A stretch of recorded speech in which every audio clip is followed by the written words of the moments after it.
Bom, gente, nós trabalhamos já com os noivos na Guadalupe. E assim,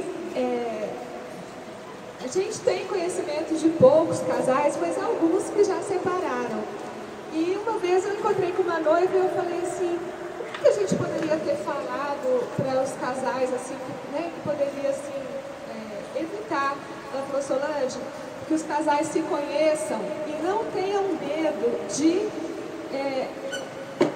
adiar o casamento, ou repensar a data, ou mesmo terminar o relacionamento, uma vez que eles observassem alguma coisa, um sinalzinho, algum traço, né, no outro, que não tivesse batendo bem no relacionamento. Eu até escrevi, baseado no que ela me contou, uma meditaçãozinha, que é o Senhor que eu vejo. Depois eu posso pedir para a Fon para partilhar com vocês. Mas então, essa palestrinha de hoje é justamente para a gente pensar bem nesse nosso conhecimento, né? A gente se conhecer, saber das nossas limitações, como a gente pode superar e principalmente conhecer o outro, né? Que a gente vai se unir para a vida toda e a gente tem também que saber bem como é que a pessoa reage, como a pessoa é, quais são as virtudes, quais são os defeitos. Será que diante dessa pessoa que eu conheço bem, eu realmente é com ele que eu quero viver para a vida toda? Então, por isso a gente vai falar um pouquinho sobre o conhecer para você. Bom, gente, eu sou o Jorge. Alguns de vocês talvez tenham trocado e-mails comigo, porque a gente é responsável pelo curso da Guadalupe, e eu encaminhei alguns de vocês aqui para o curso da Catedral. Então, se alguém me mandou e-mail, sou eu. Tá? E a gente vai tentar aqui refletir um pouco sobre o conhecimento de si mesmo e do outro. E para a gente fazer uma reflexão, a gente tem que começar a fazer umas perguntas e tem uma ordem de importância. Quem sou, o que faço, o que tenho. Se você inverte essa ordem, traz alguns problemas. Então, às vezes você pode falar com a pessoa assim, quem é você? A pessoa vai falar, eu sou um fazendeiro, eu tenho muitas fazendas. Ou eu sou um comerciante, que eu tenho uma rede de lojas. Ou eu sou um industrial, tenho várias indústrias. Essa pessoa está falando aquilo que ela tem, e não aquilo que ela é, né? Está respondendo a terceira questão.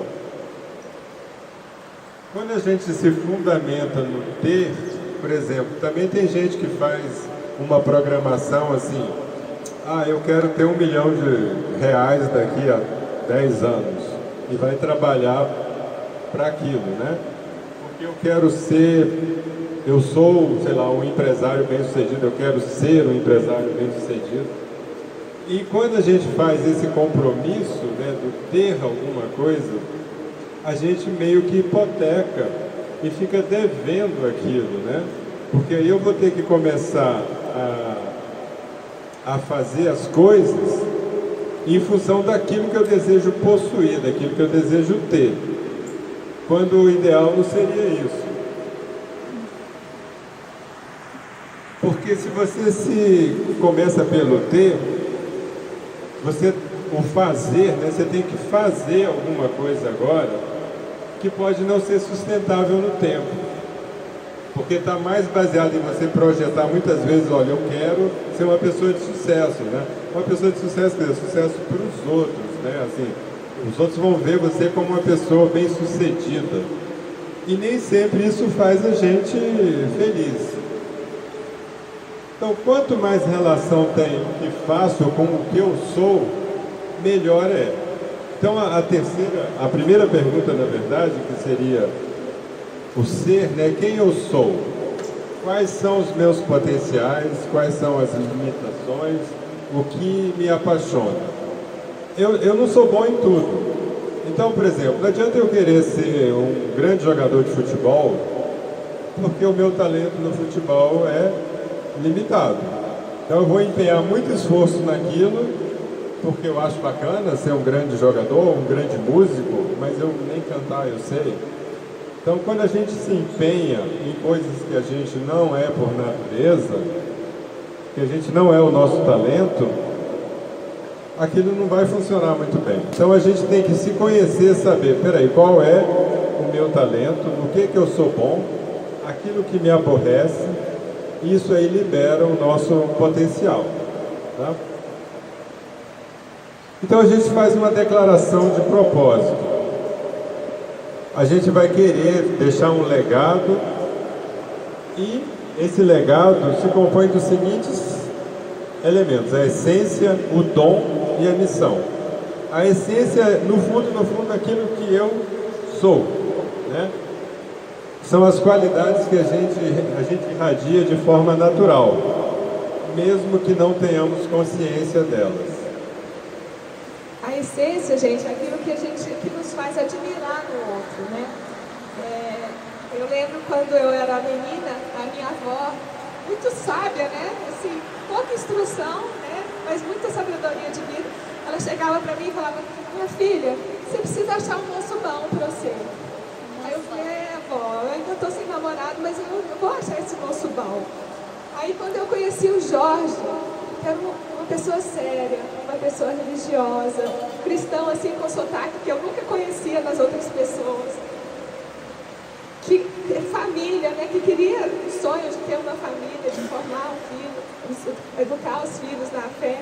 Eu falei assim: gente, esse é o moço bom que minha avó falava, porque todas aquelas características que ela botava naquele bom, né, eu vi que o Jorge tinha. Então, essa é a essência que nos faz admirar o outro. E admirar o outro, a gente não pode perder isso nunca.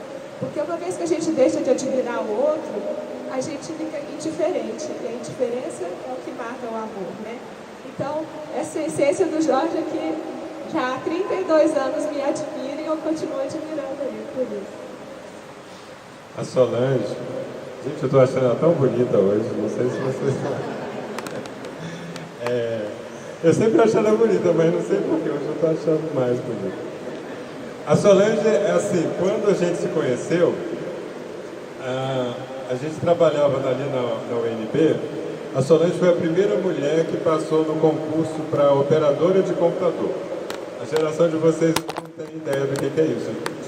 Na UNB tinha uns computadores de grande porte enorme e tinha um pessoal que tinha que operar o computador, porque tinha que pegar aquelas listagens que saíam da impressora, cortar, entregar na mão dos alunos, ou pegar uns maços de cartão perfurado e botar lá no computador.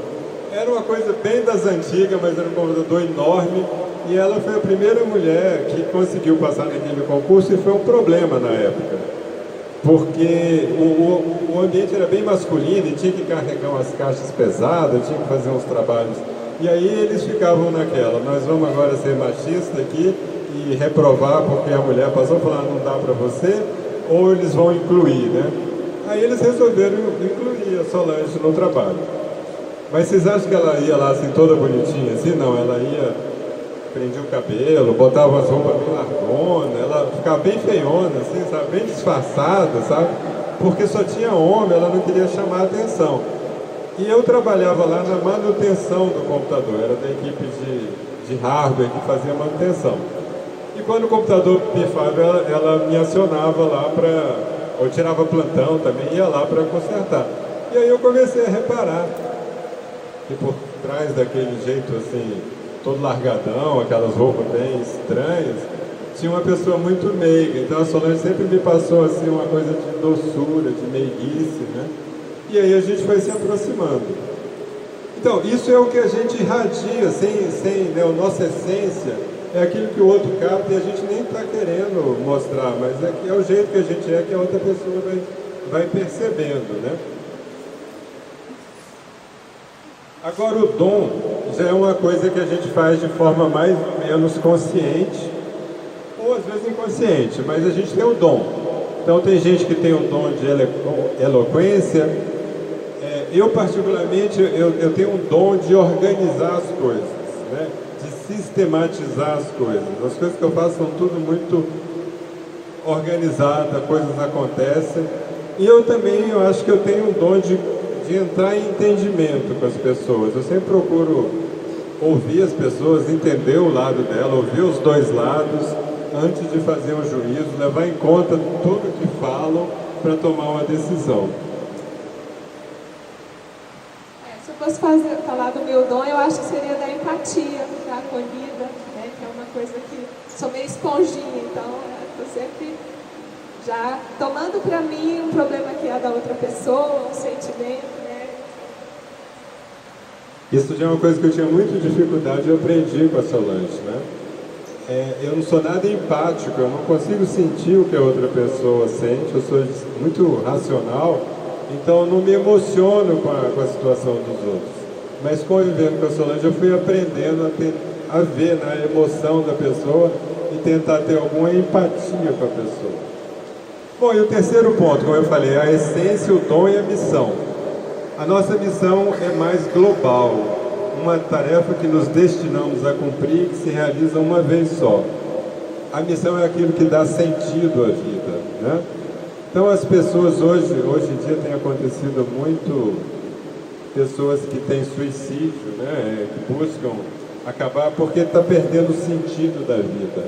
Não tem uma missão a cumprir. Se a gente tem uma missão, se a gente tem um sentido, a gente tem por que estar aqui e o que a gente vai fazer.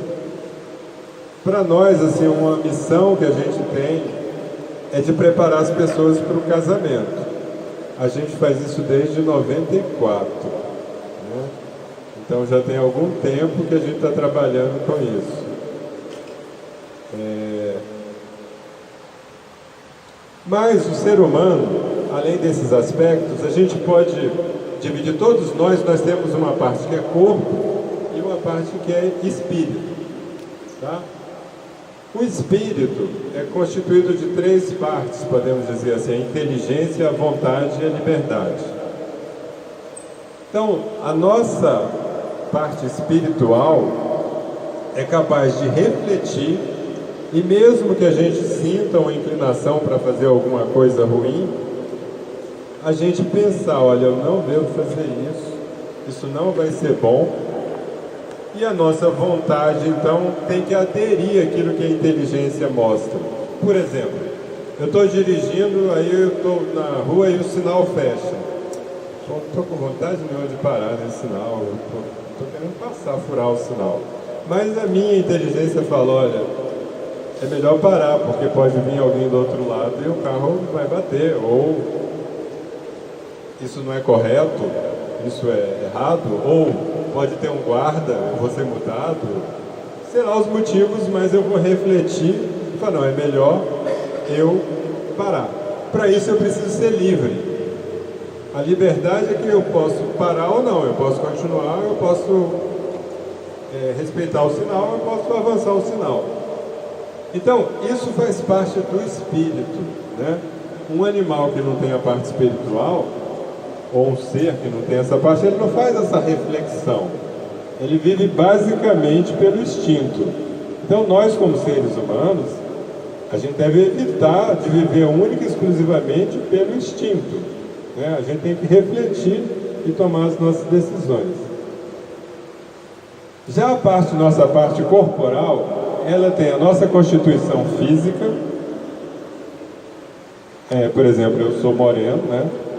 Solange já é loura, clara. Então, são constituições físicas diferentes. Nós temos os nossos instintos, né? Os instintos de sobrevivência, o instinto de atração sexual, outros instintos. E nós temos o temperamento. Nós vamos fazer uma pequena reflexão hoje com vocês sobre o temperamento de cada um. Por quê? Porque quando a gente vai se relacionar com a outra pessoa, e a gente tem o nosso temperamento, a gente acredita que o mundo é conforme a gente é. Por que essa pessoa está fazendo isso? Por que ela não faz do meu jeito, né? Muitas vezes é porque o temperamento de cada um, a forma como ele percebe as coisas assim de uma forma assim, digamos, imediata e natural, é diferente da minha forma. E o temperamento, gente, é aquilo que a gente não controla. É o que a gente... Uma situação, você age naturalmente, seu temperamento aflora. E eu brinco que quando a gente é namorada, a gente tenta dar, né? Não vou deixar assim, não vou ter aquela reação tão exagerada como eu costumo ter, porque a gente meio que se policia. Então eu brinco que vocês vivem assim na CNTP. Lembra lá da física? Condições normais de temperatura e pressão, só que agora a CNTP é condições normais de ternura e paixão. Então, quando vocês estão na condição normal de ternura e paixão, vocês tendem a burilar um pouco o temperamento, não deixar ele tão, né, as reações serem tão fortes. Agora, uma forma da gente saber realmente como a pessoa é você ver o outro na casa dele. Ele chegou lá, a mãe fez alguma coisa, a irmã que ele não gostou, veja como é que ele reage. Ele chega lá, mãezinha, você fez isso? Pô, mãe, você fez isso? Que tal? Não sei o quê. É assim que ele vai reagir com você no futuro, tá? Porque é a maneira como ele age naturalmente no habitat natural dele. Então, por isso que é tão importante a gente conhecer os temperamentos, para a gente saber com quem que a gente está lidando, como é que a gente vai, vamos, né, dar um toque aqui, outro ali, e a gente tentar contornar. Então, como o temperamento pertence ao corpo e não ao espírito, a gente não faz reflexão sobre isso. É aquela nossa reação imediata. A gente consegue agir no temperamento, depois de ter um caráter, ter uma determinada personalidade, à medida que o meu espírito age no meu temperamento, eu dou uma melhorada naquilo, eu dou uma suavizada. Mas isso às vezes precisa de um tempo. Quando a pessoa faz alguma coisa assim, súbito, né, te pega desprevenido, você vai agir conforme o seu temperamento. Se te dá um tempo para refletir e tal, aí tudo bem, aí você pode fazer um pouco diferente. Há várias maneiras de classificar temperamento, tá? A gente pegou uma que só leva em conta 2 fatores fundamentais para formar 4 temperamentos. Mas tem um terceiro fator fundamental que a gente pode fazer 8 temperamentos, ou pode fazer 16, 32, pode fazer, e aí fica mais preciso. Mas é mais difícil de uma pessoa aprender qual é o temperamento em 32, a gente acha melhor, assim, por aproximação, 4.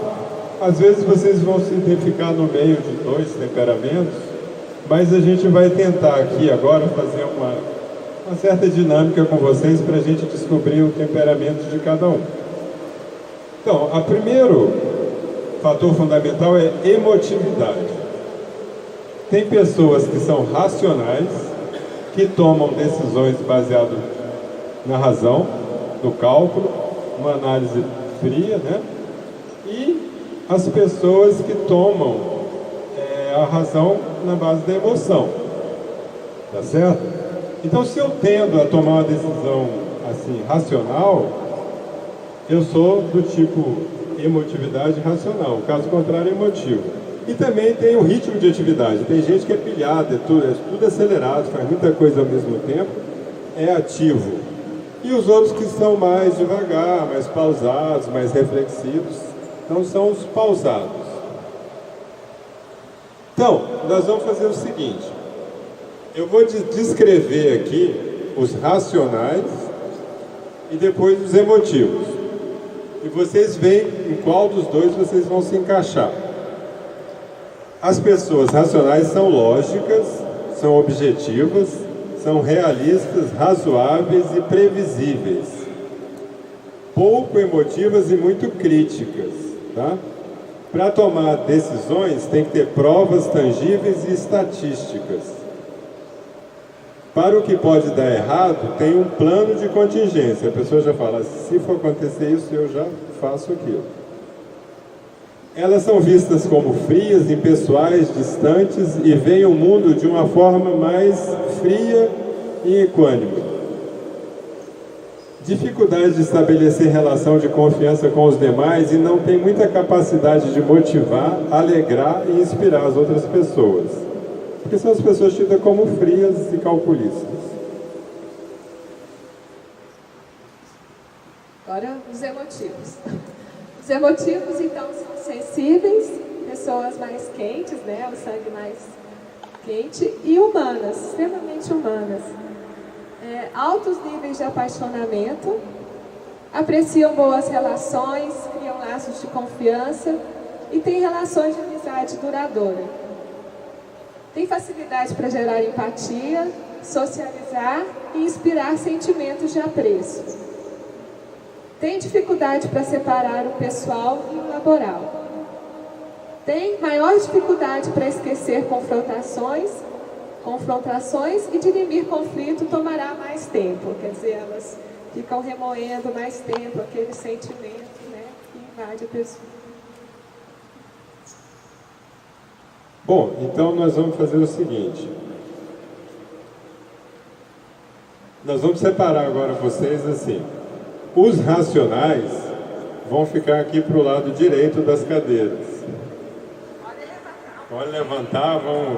Se você se acha racional, você vem para cá. E os emotivos ficam para o lado de cá das cadeiras. Pode deixar a cadeira no lugar, só levanta um pouquinho. Vamos lá, gente, todo mundo em pé agora, é rapidinho. Decida-se aí, eu sei que tem gente que gosta de ficar em cima do muro.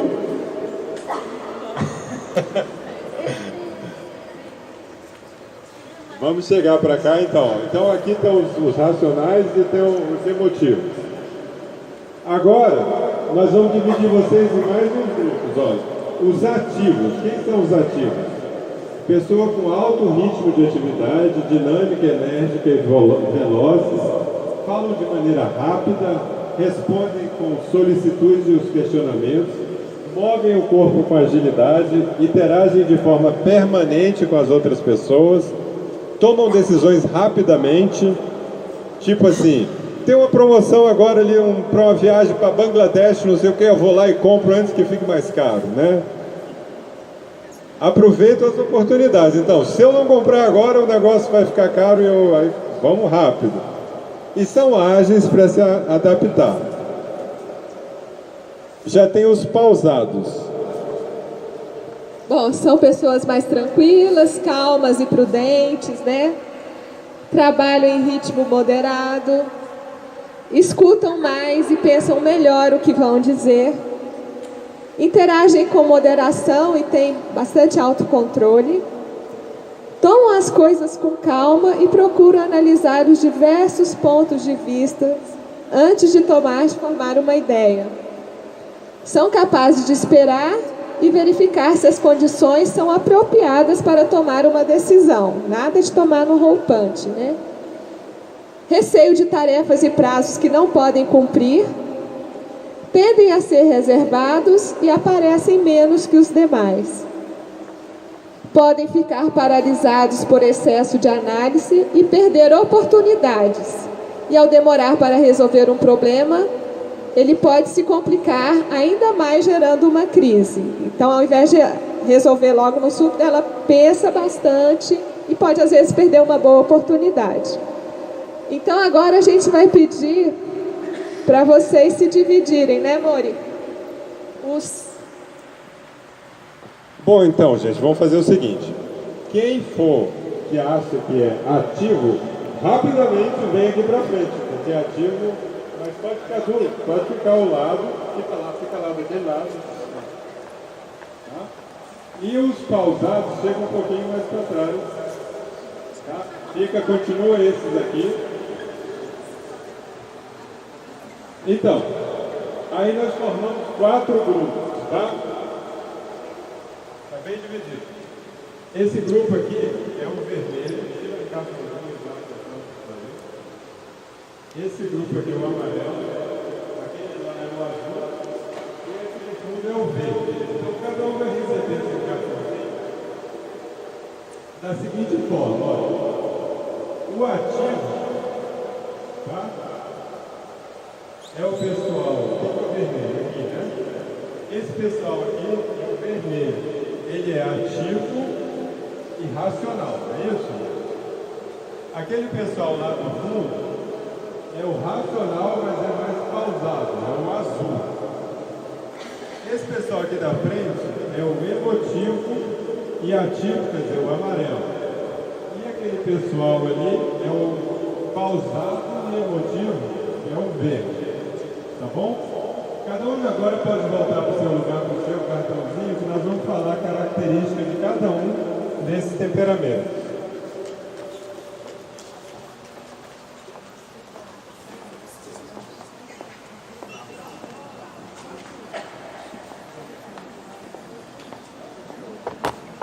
Então, gente, olha, o vermelho tem o nome também de colérico ou determinante. A gente fez isso baseado no livro que chama Linguagem das Cores, porque ele diz que quando você chama uma pessoa de colérica, parece que a pessoa está sempre com raiva, né? Então, para tirar essa conotação desses nomes, que são os nomes mais tradicionais de temperamento, ele prefere usar cores.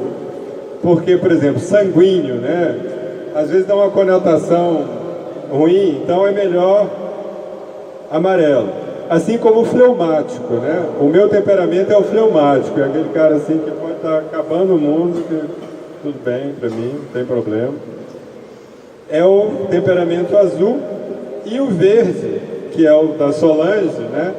É o melancólico ou sereno. Bom, vamos... A gente vai dar uma ideia para vocês agora, o que cada um faz numa situação que é o do muro, não é? Bom, eu não sei se vocês se identificaram, a gente vai falar as características, mas quando a gente participou de uma palestra que o padre falou sobre esses temperamentos, ele deu um exemplo assim que eu achei fantástico. Diz que assim, tinha uma tarefa que era transpor um muro. Estava todo mundo caminhando, de repente apareceu um muro na frente, você tinha que transpor aquele muro. Tá, como é que cada um vai reagir? O azul, eles vão sentar lá, cada um pega caneta e lápis, vão fazer o cálculo. Olha, se a gente botar uma pessoa a 30 centímetros e o outro de 70, a um ângulo tal, com isso aqui, a gente, precisando de 5 pessoas, a gente consegue transpor um muro. Tá. O vermelho... Chegou lá, um subiu em cima do outro, caiu, escorregou, o outro subiu de novo, subiu, foi pá, transpôs o muro. O amarelo falou, gente, tem um muro para transpor, vamos estar todo mundo ligado aí, porque a gente tem um muro, e vamos pesquisar aí nas redes sociais como é que é, vamos espalhar aí no WhatsApp, ver se alguém tem alguma ideia. Tá. E o verde, pois é, gente, tem um muro, né? Que chato. Mas alguém precisa de uma água aí, um lanchinho, enquanto o pessoal não resolve. Então, eu me identifiquei claramente. Verde, eu estou lá cuidando de todo mundo, então não sei se vocês se identificaram aí para ficar mais claro. Então, o vermelho são pessoas diretas, pragmáticas e exigentes. Tendem a mostrar claramente sua insatisfação e dizer as coisas na lata, como dizia antigamente, não sei se ainda usa esse termo. Essa pessoa no trabalho é um líder, é aquele que conduz o projeto. É exigente, né? Ele gosta de controlar, ele gosta de inovar e de desafio, fazer logo e obter resultado. Então é aquele chefe que é tudo para ontem, né? E que gosta de controlar, saber de tudo e pilhar o pessoal para que a coisa saia da forma mais rápida possível. Agora, ele não gosta de certas coisas. Rotina, monotonia, perder tempo. Como ele gosta muito de estar no controle, ele detesta ser controlado, né? Coisas pouco claras, uma linguagem velada, uma coisa obscura, de jeito nenhum, descontrole, tudo muito controlado, né? Então, se vocês são vermelhos, não sei se vocês se identificaram com essas características aí. O azul. O azul são pessoas rigorosas e precisas no que dizem e metódicas no que fazem. A diferença do vermelho, eles tiram a pressa, né? E passam a fazer as coisas planejadas, dados e estatística, tranquilidade. Então, por exemplo, quando eu falei da passagem, eu falo, não, peraí, Bangladesh, não, vamos pensar melhor, quem sabe semana que vem tem um preço melhor para Tóquio, um lugar mais assim, vamos pensar melhor, vamos avaliar os preços, as condições. Ele não toma decisão de repente. lembro, gente, quando há um tempo atrás, o Jorge falou assim, vou comprar um carro. Aí, gente, demorava-se uns 2 anos para ele comprar o carro, porque aí ele ia pesquisar, olhava. Então você tem que ter paciência, né? Mas recentemente teve um dia que ele falou assim, vou comprar um carro. Aí um mês depois a gente tinha comprado, eu falei, nossa, mudou, né? Mas o normal era assim, vou comprar, vamos, aí pensa, vai. É porque eu já tinha feito pesquisa durante 1 ano, tá? Aí só avisei para ela para comprar o carro, porque eu já estava bem decidido. Então, tranquilidade para decidir, organização, lógica e objetividade. Então, uma falta de lógica, eu que sou azul, assim, para mim, é tudo que é de ruim, né? Uma pessoa que não tem lógica, eu fico perdido. E concluir o que a gente começa. É um pessoal que não tem muita iniciativa, mas tem muita acabativa, né? Começou, agora tem que terminar, né? Não vou... E o que essas pessoas não gostam, né?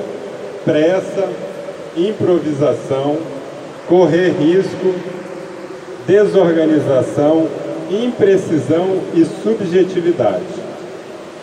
Aí quais são os problemas, né? Assim, qual o problema que eu tenho com a Solange? A Solange, ao invés de muitas vezes ser clara, precisa, ela vai por meio de rodeios para me dizer uma coisa, porque ela acha que ela sendo muito objetiva, ela está sendo rude. E eu detesto rodeio, eu quero que seja direto, que me diga logo, porque aquela coisa muito elaborada, muito assim, acaba me deixando meio confuso, né?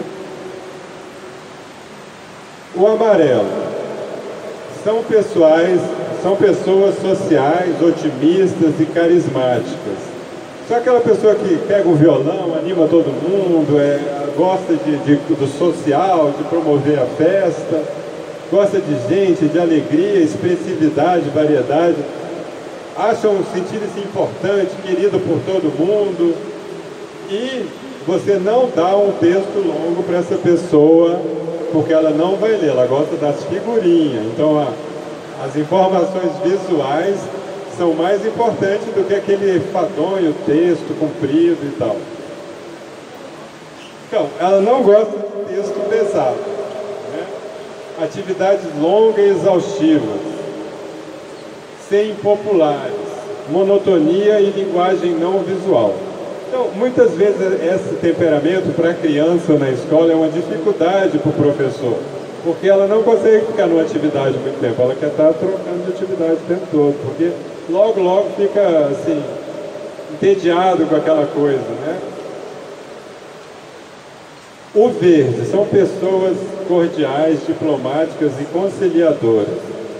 Gostam de paz, aceitação, estabilidade, proteção e mudanças graduais. Então, o importante como a Solange falou, diante do muro que tinha lá, é que ela faça todo mundo se sentir bem, apesar do muro, né? Transpor o muro é outra coisa. O importante é que a gente esteja bem, está tudo em paz, né? Ela não gosta de mudança, de coisa desconhecida, de interrupções e corre-corre. Conflito, pressão e dispersão também não. É aquela coisa de manter a tranquilidade. Bom, conclusão. Nós somos diferentes, né? Muitas vezes, um dos principais problemas que a Solange e eu temos é nessa questão de 15 minutos. É nessa questão assim de como as coisas são ditas, como são as reações. Então, por exemplo, eu lembro uma vez que eu sou uma pessoa que não toma café, né? Eu não tomo café, um cafezinho assim, eu não tomo café. Tomo café de manhã com leite, assim, só.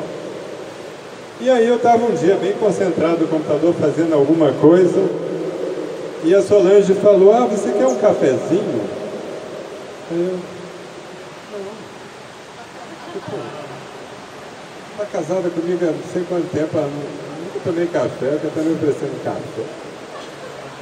E a Solange falou assim, nossa, ele falou não, né? E ficou chateada, porque eu falei não, né? E achei absurdo aquele oferecimento, gentil que ela fez, que absurdo isso aqui. E aí a reação dela foi de ficar chateada. Depois a gente conversou sobre isso, aí ela falou, nossa, eu fui te oferecer um cafezinho, você simplesmente falou não. Eu não queria. Não, você podia dizer não, meu amor, muito obrigado e tal.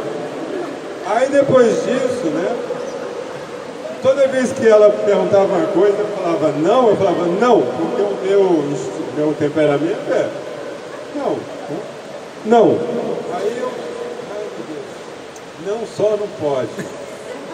Não, outra hora, meu amor, por favor, não sei o que, muito obrigado, né? Porque isso já, assim, no natural meu é não, pronto, não tem mais que dar mais nenhuma informação, né? Então, quando a gente não se conhece bem, ou a gente não aceita o jeito do outro, isso complica, às vezes dá conflito, dá... Uma vez também, às vezes, gente, são coisas bestas que acontecem, né? Uma vez a gente estava indo daqui para Goiânia, que a Solange é de lá, e aí eu parei no posto de gasolina aqui, e a gasolina na estrada era muito mais barata. Eu falei, vou botar aqui um pouco só para chegar lá no posto da estrada, lá eu encho o tanque. Aí eu falei para mim mesmo, né? Eu pensei, né? Aí eu cheguei no posto, só tinha nós dois no carro, aí falei pro cara, R$15. Aí ela virou para mim, você vai botar R$15 só? Aí eu, bom. Não foi isso que eu falei pro cara? Gente, a gente foi daqui para Goiânia sem se falar, um chateado com o outro. Eu chateado porque ela falou, pô, eu falei R$15 pro cara, por que eu tô perguntando R$15? Eu não falei R$15? E ela chateada comigo porque ela queria uma explicação assim, não, meu amor, olha, eu pensei o seguinte, a gasolina no meio do caminho é mais barata. Então eu vou botar só R$15, porque depois eu encho o tanque quando a gente estiver no caminho. E eu não fui capaz de dar essa resposta. Eu falei, só R$15. Aí depois até a gente conversar, explicar e colocar todos os sentimentos que a gente teve, fica aquele emburrado um com o outro e fica chateado. E nisso tem muitos casos que acontecem nesse negócio de homem e mulher, né? O homem está lá na estrada, está dirigindo, aí a mulher é ótima, né? Ela fala assim, oi meu amorzinho, você não está com fome? Aí o amorzinho, que é um homem, né, que está lá já 4 horas, pisando lá para chegar logo, ele fala assim, não estou com fome, e toca para frente. Aí a mulher fica chateada. Por quê? Porque quando ela pergunta, meu amorzinho, você não está com fome? Ela está querendo dizer, eu estou morrendo de fome, vamos parar? Mas como ela não fala de uma forma direta, fala de uma forma de contorno, os homens são meio assim, tapados, não conseguem perceber que aquilo ali não quer dizer aquilo que ela está dizendo, né? Então, a gente é diferente, a gente tem que aceitar essas condições, né? A gente tem que aceitar. E como vocês viram na palestra anterior, né, a gente se completa, tem o amor filia, tem o amor eros, tem o amor ágape, e também, eu não sei se o casal chegou a falar das linguagens do amor, né? Então, cada um tem o seu jeito de expressar a sua linguagem, e muitas vezes isso tem a ver com o temperamento de cada um, né? No meu temperamento eu expresso o meu amor de um jeito, eu gosto de receber o amor de outro jeito. E aí a gente tem que começar a dialogar, para isso são os exercícios que vocês fazem, para ir revelando um para o outro como que eu sou, como que eu sinto, para que o outro entenda. E a gente tem que olhar isso com um certo encanto, com uma certa... É uma complementação. É uma diferença que a outra pessoa tem que vem nos acrescentar. Porque se for um igualzinho a mim, vai ficar muito sem graça, né? A relação, a coisa. Então, são coisas que eu não tenho, a Solange tem. E a gente meio vai se completando. A gente tem que ser melhor junto do que sozinho. Por exemplo, a gente vai fazer uma viagem. Eu sou muito bom com mapa, com direção, então eu planejo tudo, eu sei quanto tempo eu vou gastar, eu sei onde que a gente... Aí eu planejo tudo. A Solange, ela vai só de... Sabe, me leva que eu vou, né? Mas eu acho ótimo, porque ela aceita simplesmente... É claro que a gente troca uma ideia, assim, olha, assim, o que você acha disso e tal, mas eu que faço mais o papel de organização. Agora, quando a gente chega num lugar, por exemplo, a gente viaja, aí ela fala, vamos passar num supermercado ali, que a gente sempre procura ficar assim, em lugar que um quartozinho que tem também uma cozinha, um negócio assim. Aí ela fala que hoje à noite, em vez de sair, eu vou fazer uma coisinha pra gente comer. Aí vai lá no supermercado, compra uns negocinhos assim, faz uma comida deliciosa. Eu sou incapaz de fazer isso, gente. Então, assim, nossa, que ótimo que ela sabe fazer comida, que fica legal. Então, cada um coopera com o seu jeito. E ao invés de ser esse mundo que hoje, às vezes, é proposto do tudo 50%, 50% das vezes ela vai fazer o planejamento da viagem, 50% sou eu, 50% ela faz a comida, 50% sou eu. Isso não é legal, porque eu não tenho dom para comida. 50% das vezes a gente vai comer um negócio muito ruim, intragável de comer. Então, não vale a pena. Eu não sei, 50%, por exemplo, a Solange, às vezes, em questão de direção, assim, ela puxou meio a mãe dela. A mãe dela é assim. Para onde você vai? Se ela vai para esse lado, pode ter certeza que é para o lado de lá. Ela durante anos ela foi lá em casa e o carro ficava à direita, toda vez que ela saía do elevador ela ia para a esquerda e o carro, a vaga era sempre para a direita. A Solange é um pouco melhor assim, em questão de direção e tal, mas por exemplo, na viagem ela não quer dirigir, não quer pegar o carro, não quer navegar. Eu falo, olha aí para mim, ainda bem que hoje tem GPS, já facilita, mas se ela precisar olhar o mapa assim e dizer, olha, faz isso e faz aquilo, não sai, né? Então a gente tem que contribuir com o que cada um tem de dom, né? Da essência da gente aceitar o outro e ver aquilo como uma complementação, para que junto a gente seja melhor do que cada um individualmente. Se a gente não souber equacionar essas diferenças, a gente vai ser, quando junta, vai ser pior do que cada um individualmente.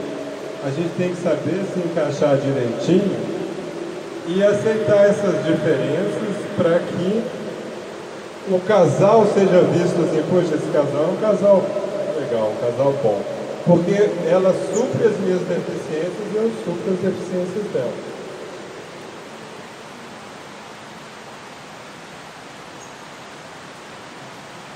Bom, gente, era isso que a gente queria falar para vocês.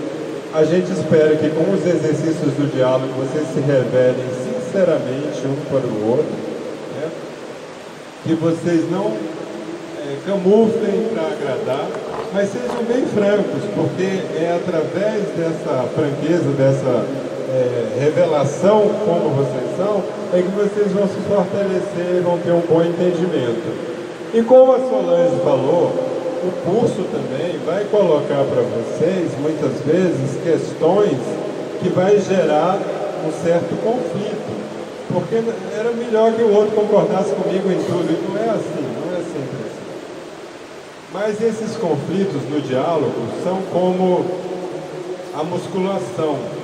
Quando a gente faz o exercício de hipertrofia, as fibras vão se desconstruindo, né, vão se fragmentando e depois elas se fortalecem. Fica um músculo, fica mais forte. Então o diálogo, em vez de eu falar, não vou falar disso não porque vai dar briga, deixa, vai varrendo a sujeira para debaixo do tapete, não é legal. O melhor é falar, ter a briga, superar aquela briga e fortalecer o relacionamento. Porque é através das dificuldades que a gente cresce. Se a gente não fizer esforço, a gente não aprende, a gente não se exercita. Uma pessoa que nunca faz ginástica tem um corpo fácil. Uma pessoa que nunca estuda, que nunca faz um exercício intelectual, não desenvolve o raciocínio. E no relacionamento é a mesma coisa, a gente tem que estar exercitando esse diálogo, esse entendimento para ficar mais forte os dois.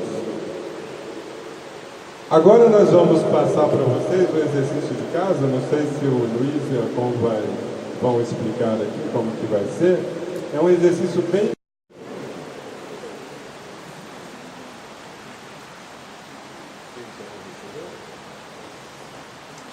Vocês vão receber uma fichinha, né? Que tem uma lista de qualidades e notas de 1 a 5 para cada uma delas. Por exemplo, a primeira qualidade, atraente. Aí como é que a gente vai fazer? Você vai pensar assim, como eu me vejo, por exemplo. Eu me acho atraente muito, eu dou 5. Eu acho muito pouco, dou 1. Mais ou menos, dou 3. Tá? E ponho a minha inicial para cada uma dessas qualidades e faço para todas elas, colocando a minha inicial na nota que eu me atribuo. E depois eu penso isso do outro. Então, por exemplo, a Solange, atraente, eu já botei o J lá. Aí eu vou botar um S, aí eu falar, eu acho ela muito atraente, eu ponho 5. Eu ponho o S na coluna do 5, tá certo? E ponho então de cima a baixo para Solange todas as qualidades, a nota que eu dou para ela em cada uma dessas qualidades. Vocês já receberam? Bom, aí depois de eu ter atribuído a nota para mim mesmo e para a Solange, nós vamos trocar os papeizinhos, né? Eu vou ver o que ela, a nota que ela deu para ela e para mim, e ela vai ver a nota que eu dei para ela e para mim.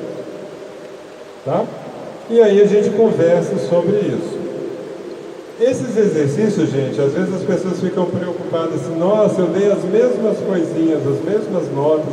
O objetivo do exercício não é gabaritar, assim, nossa, nós ficamos tudo igualzinho. Mas é saber o que o outro pensa, não tem o certo, não tem o errado. É saber o que o outro acha e trocar uma ideia, conversar sobre isso. Às vezes eu penso que eu estou abafando de carinhoso aqui, né? Aí a Solange vai lá e me dá um 1. Aí eu falo, puxa, eu acho que eu sou tão carinhoso. Bom, eu posso achar, mas eu não estou sendo, porque senão eu não ganhava uma nota baixa no vídeo. Então a gente tem que dar as notas reais, né? Não vão dar 3 em todas aí de cima a baixo, coisa assim, né? Vamos ser francos nessas notas.